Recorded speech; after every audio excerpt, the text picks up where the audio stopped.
Estimulação precoce para a prevenção de distúrbios do desenvolvimento infantil.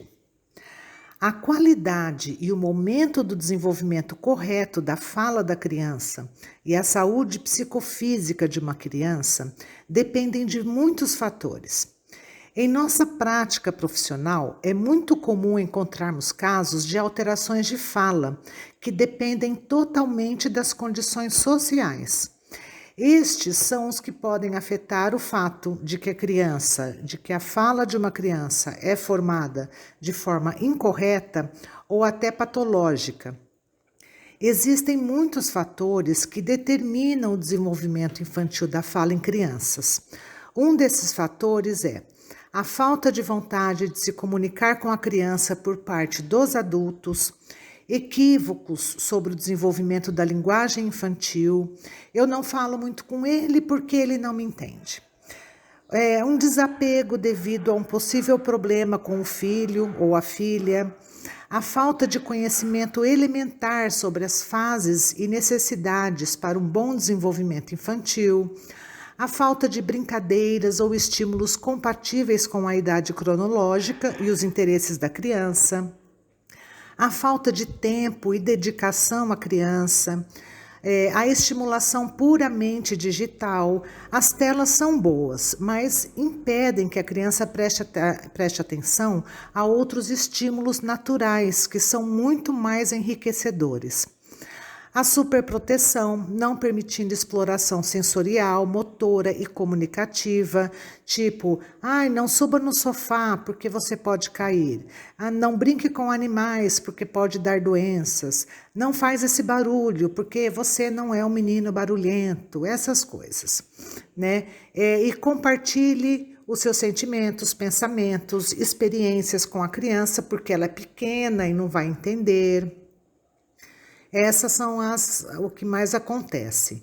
À primeira vista, parece ações estranhas e talvez vocês se surpreendam ao ouvir essa lista. Como pode existir situações como essa? Como não falar com seu filho? Não pode ser verdade isso, né? Essas serão as possíveis perguntas que você fará a si mesmo.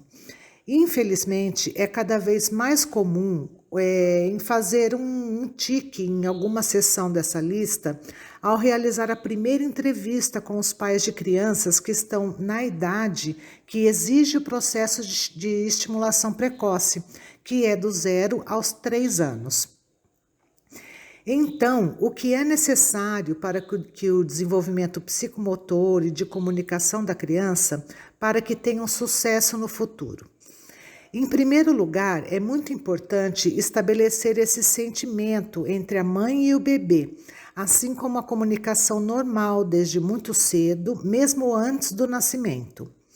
Muitos dirão que na sociedade e no estilo de vida de hoje é difícil, pois as mulheres geralmente estão em um cargo ou trabalho e têm mais ocupações que podem impedir essa dedicação a si mesmas e ao bebê que elas estão esperando. No entanto, é importante ressaltar que as leis de desenvolvimento infantil permanecem e continuarão sendo as mesmas, sem compreender a modernização da sociedade e do estilo de vida. Muitos dos profissionais que cuidam de crianças, como professores, psicólogos, neuropsicólogos e etc., afirmam que a saúde da criança não é apenas física, mas também psicoemocional, que é influenciada pelo estado físico e emocional da mãe durante a gravidez. Por exemplo, há estudos no exterior que sugerem que as experiências da mãe durante a gravidez, tipo insatisfação com o casamento, instabilidade nas relações conjugais, aumento do cansaço, etc., que isso pode causar alterações no desenvolvimento neurológico infantil. Algumas das manifestações que foram encontradas nesses estudos são distúrbios somáticos, distonia vegetativa, distúrbios metabólicos e alergias. Em outras ocasiões, descrevem crianças com dificuldades de adaptação à educação pré-escolar, dores de cabeça, distúrbios do sono na infância, dificuldade no controle dos esfíncteres e distúrbios psicopatológicos. Mas, por outro lado, também apontam que problemas motores podem ser observados ainda no primeiro ano de vida. Existe uma solução para esses problemas? Bom, a resposta será sempre sim, se forem consideradas desde o início as medidas para melhorar a saúde física e psicoemocional. Você sempre tem que começar criando uma atmosfera agradável em todos os sentidos. Nesse caso, essas dificuldades podem ser suprimidas e pode-se observar uma melhora na qualidade de vida, tanto da criança quanto da família. Caso essa atmosfera agradável e saudável não seja criada a tempo ou tardiamente, o componente básico, o sensório motor, será afetado, o que reduzirá a atividade geral da criança.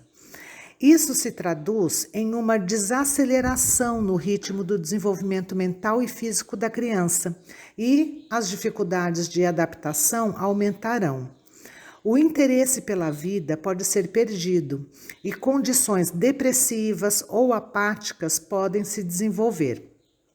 O desenvolvimento pré-natal, o intrauterino da criança, é muito importante, mas os primeiros anos de vida também são muito importantes. É desde cedo, quando o bebê olha para o rosto de sua mãe, observando o movimento dos seus lábios, procurando os olhos, o seu sorriso, e é por isso que ele precisa que a sua voz seja melódica e o toque das suas mãos aveludado.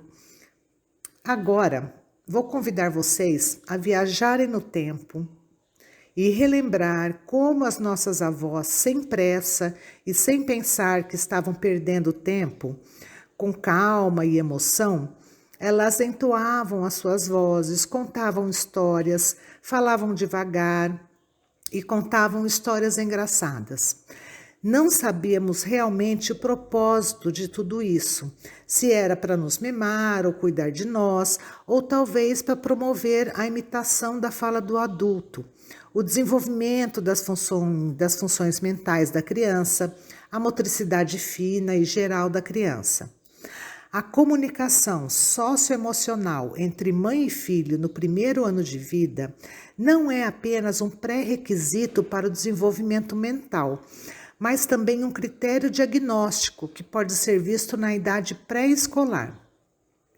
Foi demonstrado que existe uma correlação significativa entre o desenvolvimento socioemocional e o desenvolvimento mental. Gostaria de salientar que vários estágios podem ser observados na comunicação socioemocional inicial. Muitos profissionais os dividem em múltiplos, mas nesse vídeo eu vou falar de três importantes e resumidos o suficiente para facilitar o entendimento. Então, que fases são essas? Na primeira fase, que compreende um período de até 5 meses, o bebê ainda não distingue bem os rostos, mas demonstra grande prazer em qualquer contato, tanto físico quanto verbal, de um adulto. A segunda fase, que é mais ou menos entre os 5 e 6 meses, é caracterizada pelo aparecimento de uma preferência específica, ou seja, o bebê escolhe a pessoa que mais cuida dele, por exemplo, a sua mãe ou o seu pai. Ele fica mais feliz quando essa pessoa aparece e começa a balbuciar, a rir e a conversar com ele. Nesse período, um certo medo ou protesto também é observado, como diante da interação com um adulto estranho. Na última etapa, já podem ser observados vínculos com mais 2 ou 3 adultos, como avós, irmãos e tios. É importante ter em mente que nem todas as crianças passam por essas fases da mesma forma. No entanto, se esse período for perturbado, o contato entre a mãe e filho pode se tornar difíceis mais tarde. Como não se forma o seu sincronismo, também não se forma o comportamento cognitivo e investigativo ou de descoberta, bem como a interrupção e consequentes relações sociais. Portanto, em idades muito precoces, a comunicação adequada com a criança em todos os contextos é muito importante, bem como a estimulação correta de todas as áreas e o prazer da comunicação com a criança. Então, como é essa estimulação correta para o desenvolvimento infantil? Atualmente está muito na moda comprar brinquedos mais coloridos, caros e multifuncionais. Cada membro da família, para cada ocasião, traz algo novo para preencher aquela prateleira na sala de jogos, ou os próprios pais aproveitam as múltiplas ofertas para poder dar o máximo e o melhor para o seu filho.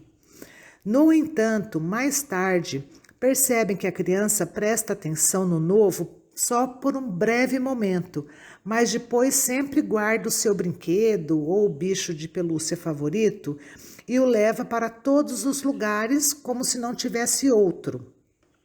Gostaria de deixar bem claro que em muitas ocasiões o mais simples e que, sobretudo, é o brinquedo feito à mão, é o que mais chama atenção. Mas por que isso está acontecendo? Talvez porque percebam aquele afeto e implicação com que foi adquirido ou feito, ou talvez pela situação em que foi dado. Mas e para estimular? É preciso comprar jogos educativos ou fazê-los à mão? Sempre digo que as crianças têm que ter jogos educativos para cada idade e especificamente que podem ser usados para realizar atividades de estimulação ou durante o horário de trabalho em casa. Mas não podemos esquecer que quando as crianças aprendem mais, é em um contexto natural, de forma espontânea e lúdica. Para isso, não pode haver um momento específico, mas uma dedicação constante por parte da família. Mas como estimular o meu filho de forma espontânea e ecológica? Podemos começar com o básico, por exemplo, com o jogo jogando com os próprios dedos. Gostemos ou não, é muito divertido para as crianças e o mais importante é muito simples. E também não tem excesso de estímulos na forma de luzes, cores, sons, né? É simplesmente a voz do pai ou da mãe, a mais perfeita e suave para a criança, o toque e a coordenação motora. Caso a criança não tenha sido estimulada por meio de brincadeiras convencionais, com diferentes objetos ou estímulos naturais na idade, entre 1 e 2 anos, ou mesmo que entre os 2 e os 3 anos de idade não haja tempo suficiente dedicado à criança, haverá dificuldades não apenas na legibilidade de sua fala, mas também em todos os processos cognitivos, que são a memória, a atenção, o pensamento e a percepção. Também nas habilidades motoras e atividades significativas para ele. Unindo todos esses aspectos, obteremos um pouco de preparação para adaptação social, problemas comportamentais e adaptação a novos conceitos, como o escolar. É importante notar que ninguém nasce sabendo estimular ou se comunicar corretamente com o bebê desde muito cedo. Muitas mamães e papais não sabem como, nem contam com a ajuda de outros familiares devido a diferentes circunstâncias. Também não precisam ter o conhecimento de quais brinquedos escolher, como brincar com eles e como garantir que o desenvolvimento de seu filho seja ideal. E os brinquedos ecológicos, aqueles que são feitos por nós no desenvolvimento infantil? Esses brinquedos vão oferecer um prazer excepcional à criança, porque será um brinquedo caseiro, feito rapidamente com a sua mãe, pai, avô, enquanto eles contavam uma história ou faziam um lanche. Uma experiência que certamente vai marcar a memória da criança. Um fato interessante. Nossos ancestrais já faziam brinquedos artesanais de madeira que ajudavam a desenvolver habilidades motoras, função respiratória, emotividade e fala. Dessa forma, eles faziam a criança feliz. Mas, além disso, promoveram um desenvolvimento infantil adequado.